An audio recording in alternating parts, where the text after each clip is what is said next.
For those who say there is no money, please, you can Google some of these figures in the internet. You can Google. This ruling class, one day, the governor of the central bank, Soludo, gave out $7 billion to 14 banks. Up to now, those banks have not paid back the money. $7 billion in 2006. In 2008, Malam Sanusi Lamido Sanusi, the current emir of Kano, gave to the same banks 600 billion naira. And they haven't, no, please. The money has not been returned. Last year I came out to say, you can't say we are broke. Take back this money. Soludo threatened to sue me, and I dare him, and that was the end of discussion. Comrades, I'm happy Comrade Saremu is here. Textile, 100 billion naira was given to revive the textile industry. Where is the money? Agriculture. In the last 10 years, over 400 billion naira has gone to agriculture, and we are hungry. Please, this one is important. And I thought Prof did not have time to discuss it. On national unity, I beg you, the killings that are going on by herdsmen, we are now being told that it is because Buhari is a Fulani. That is why it's allowing Fulani people to kill people. These statements are made to divide our people. The governor of Benue, who is the most vociferous in this whole debate, said, and you can Google, that between 2013 and 2016, 1,780 people were killed in Benue. The governor said it. In other words, 2 years before Buhari came to power.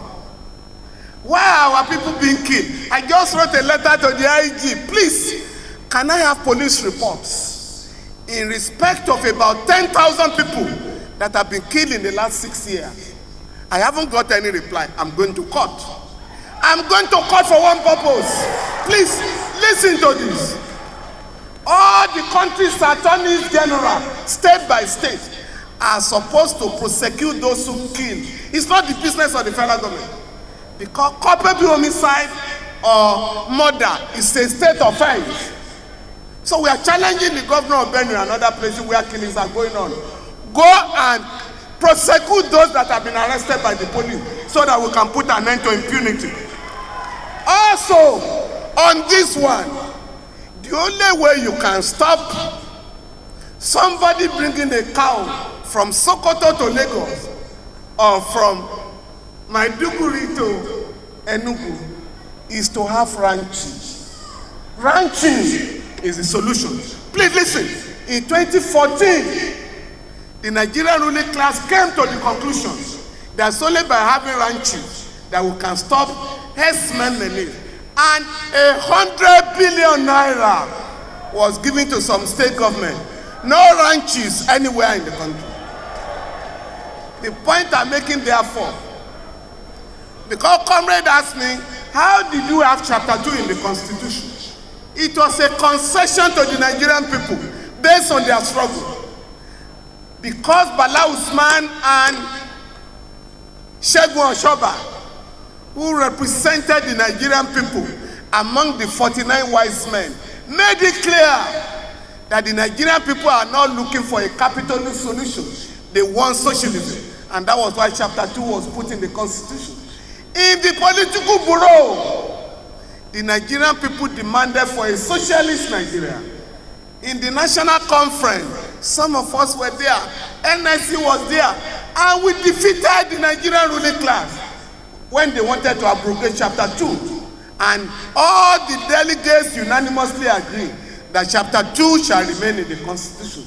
We also agreed that labor and industrial matters shall remain in the exclusive legislative field. It's not the business of state government to pay what they like and pay what they don't like to workers. The final point, sir, the solution The solution is for us to reorganize the Labour Party. The Labour Party must no longer be a dumping ground for disgruntled elements in the ruling class parties. Let us have, sir, General Obasanjo, very importantly, very significantly, has said neither the PDP nor the APC has solution to the country's problem. Therefore, is advocating a third force.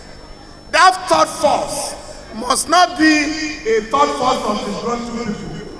It must be a third force of the Nigerian working people, led by Nigerian Labour Congress.